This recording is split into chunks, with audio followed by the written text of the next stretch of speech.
Hello dears, स्वागत है आपका अपने यूट्यूब चैनल अभी के क्लास में।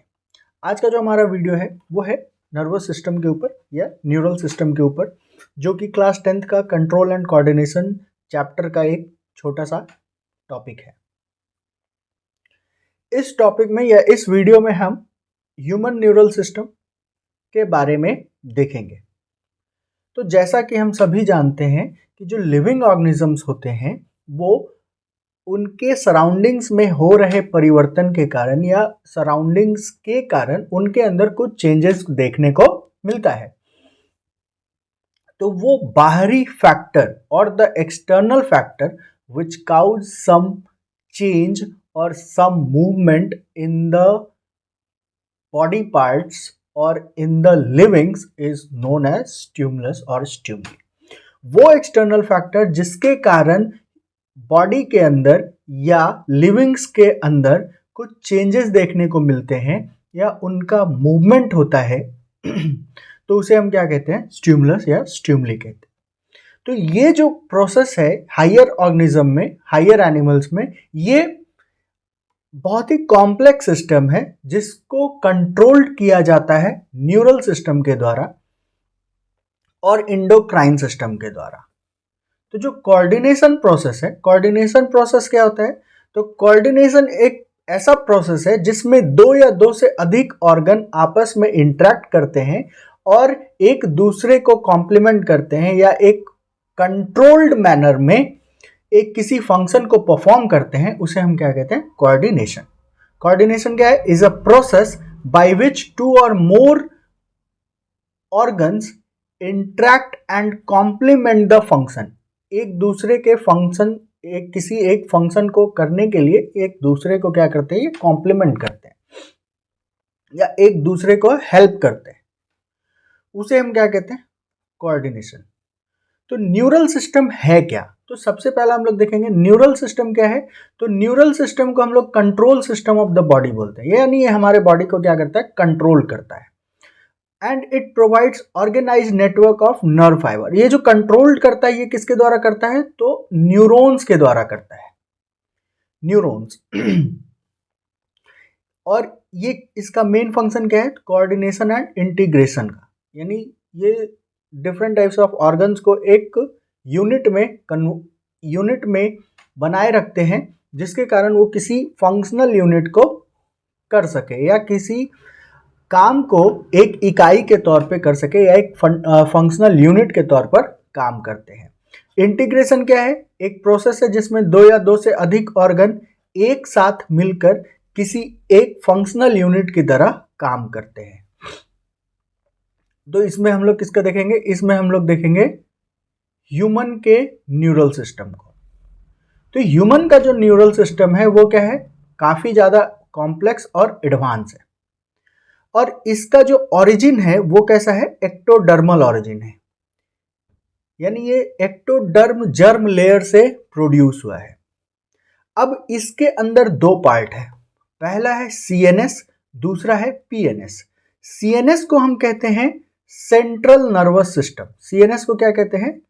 सेंट्रल नर्वस सिस्टम, जिसके अंदर हमारा ब्रेन और स्पाइनल कॉर्ड आता है। ये एक हॉलो ड्रॉसल एक्सिस पे ये प्रेजेंट होता है और ये ब्रेन और स्पाइनल कॉर्ड इसके अंदर आते हैं। और जो पीएनएस होता है, पीएनएस के अंदर स्पाइनल नर्व और क्रैनियल नर्व्स आते हैं, यानी वैसे नर्व्स जो ब्रेन और स्पाइनल कॉर्ड से अराइज हुए हैं या बने हैं, या उनका ओरिजिन जो है ये ब्रेन और स्पाइनल कॉर्ड के द्वारा या से होता है। उसे हम क्या कहते हैं? Peripheral nervous system.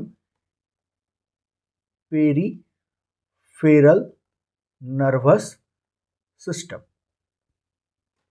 यानी बॉडी के बीच वाले पार्ट के अलावा और जहां पे भी नर्व्स प्रेजेंट होते हैं उसे हम पीएनएस में रखते हैं, पेरिफेरल नर्वस सिस्टम, जिसमें दो तरह के नर्व्स होते हैं। एक स्पाइनल नर्व होता है और दूसरा क्रैनियल नर्व्स होता है। तो स्पाइनल नर्व्स का जो पेयर होता है वो टोटल कितने पेयर है ह्यूमन में? 31 पेयर्स। और क्रैनियल नर्व जो होता है वो 12 पेयर्स प्रेजेंट होते हैं। फर्दर पीएनएस को, पेरिफेरल नर्वस सिस्टम को, दो टाइप में बदला जाता है, क्योंकि हमारे बॉडी के अंदर दो तरह के एक्शंस होते हैं, वॉलेंट्री एक्शंस और इनवॉलेंट्री एक्शंस। तो जो वॉलेंट्री एक्शंस होते हैं उसको बोलते हैं एसएनएस, सोमैटिक नर्वस सिस्टम, और एएनएस को बोलते हैं ऑटोनॉमिक नर्वस सिस्टम। इसे हम क्या बोलते हैं? सोमैटिक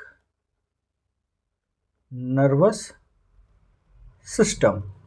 और एएनएस को क्या बोलते हैं? Autonomic nervous system. तो सीएनएस के अंदर ब्रेन और स्पाइनल कॉर्ड आता है। पीएनएस वैसे नर्व्स जिनका ओरिजिन कहाँ से है? ब्रेन और स्पाइनल कॉर्ड से है। अगर वैसे नर्व जिनका अराइज या जो अराइज हुए हैं ब्रेन से, उसे हम क्रैनियल नर्व्स बोलेंगे, और जो स्पाइनल कॉर्ड से हुए हैं उसे हम स्पाइनल नर्व्स बोलेंगे। स्पाइनल नर्व्स के अंदर होता है 31 पेयर्स, और क्रैनियल नर्व जो है वो 12 पेयर है ह्यूमंस के अंदर। और पीएनएस को फर्दर दो पार्ट में डिवाइड किया गया, क्योंकि दो तरह के एक्शंस हैं हमारे अंदर, वॉलेंट्री और इनवॉलेंट्री। तो जो वॉलेंट्री होते हैं यानी जिसके ऊपर हमारा खुद का कंट्रोल होता है, वैसे को हम क्या बोलते हैं? वॉलेंट्री। वॉलेंट्री एक्शंस को ये कंट्रोल करता है। कौन कंट्रोल करता है? एसएनएस, जिसको हम सोमैटिक नर्वस सिस्टम कहते हैं। और जो हमारा एएनएस होता है, वॉलेंट्री, जैसे ये हमारे हाथ को हिलाना, ये क्या है? ये हमारे बिल के अंदर है, यानी हमारे इच्छा के अंदर है, इसको हम कंट्रोल कर सकते हैं, तो इसलिए उसे हम वॉलेंट्री एक्शंस कहते हैं। और वैसे एक्शंस जिसको हम कंट्रोल नहीं कर सकते हैं, जैसे हमारा हार्ट बीट, इसको हम कंट्रोल नहीं कर सकते, या हार्ट का फंक्शन, कार्डियक जो मसल्स है उसके फंक्शंस को हम कंट्रोल नहीं कर सकते हैं, तो वैसे को हम क्या बोलते हैं? वैसे को हम बोलते हैं इनवॉलेंट्री एक्शंस। और इससे जो नर्वस सिस्टम कंट्रोल करता है उसे हम बोलते हैं ऑटोनॉमिक नर्वस सिस्टम। उसे हम क्या बोलते हैं? Autonomic nervous system. तो ये हमारा हो गया ऑटोनॉमिक नर्वस सिस्टम। तो ये कहां से मैसेज कन्वे करेगा? तो ये सीएनएस, सेंट्रल नर्वस सिस्टम से कार्डियक, स्मूथ और ग्लैंड, ये कार्डियक मसल्स, स्मूथ मसल्स को जो मैसेज कन्वे करता है वो किसके द्वारा, कौन कंट्रोल करता है? तो उसको बोलते हैं ऑटोनॉमिक नर्वस सिस्टम। और दूसरा, एएनएस को भी दो पार्ट में बांटा गया है, सिंपैथेटिक एंड पैरासिम्पैथेटिक। तो सिंपैथेटिक जो होता है ये इमरजेंसी कंडीशन में होता है। इमरजेंसी कंडीशन में यानी जब हमारे बॉडी में इमरजेंसी होते हैं तब उस समय हमारे बॉडी को कौन कंट्रोल करते रहता है? तो वो करता है सिंपैथेटिक, यानी इसमें एनर्जी का लॉस होता है। और दूसरा जो है वो पैरासिम्पैथेटिक, जिसमें एनर्जी को क्या किया जाता है? कंज्यूम या कंजर्व होता है। ये नॉन इमरजेंसी कंडीशन में होता है। और सिंपैथेटिक जो होता है वो हमारे बॉडी को मोबिलाइज बनाता है।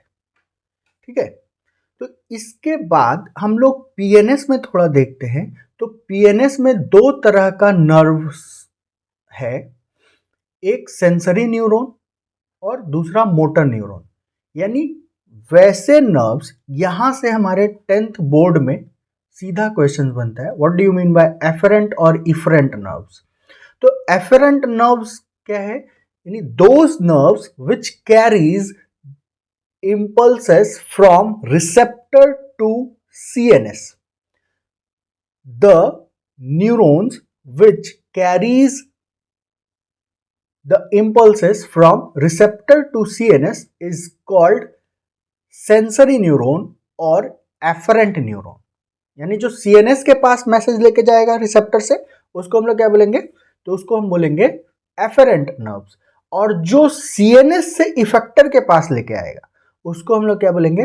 Efferent nerves. इफेरेंट, लाने वाला एफरेंट, ले जाने वाला इफरेंट। और सेंसरी न्यूरॉन यानी जो सेंस ऑर्गन से मैसेज को कहां पहुंचाएगा? हमारे ब्रेन या हमारे सेंट्रल नर्वस सिस्टम को। और वैसा जो सेंट्रल नर्वस सिस्टम से एक्शन वाले मैसेज को इफेक्टर सेल के पास या टारगेट ऑर्गन के पास पहुंचाएगा, या टारगेट सेल के पास या टिश्यूज के पास पहुंचाएगा, तो उसको हम लोग बोलेंगे इफरेंट और मोटर न्यूरॉन। तो ये हमारा ह्यूमन नर्वस सिस्टम का एक फ्लो चार्ट है। ठीक है, इसके बाद अगर हम देखते हैं तो अभी तक हम लोगों ने क्या देखा, तो अभी तक हम लोगों ने देखा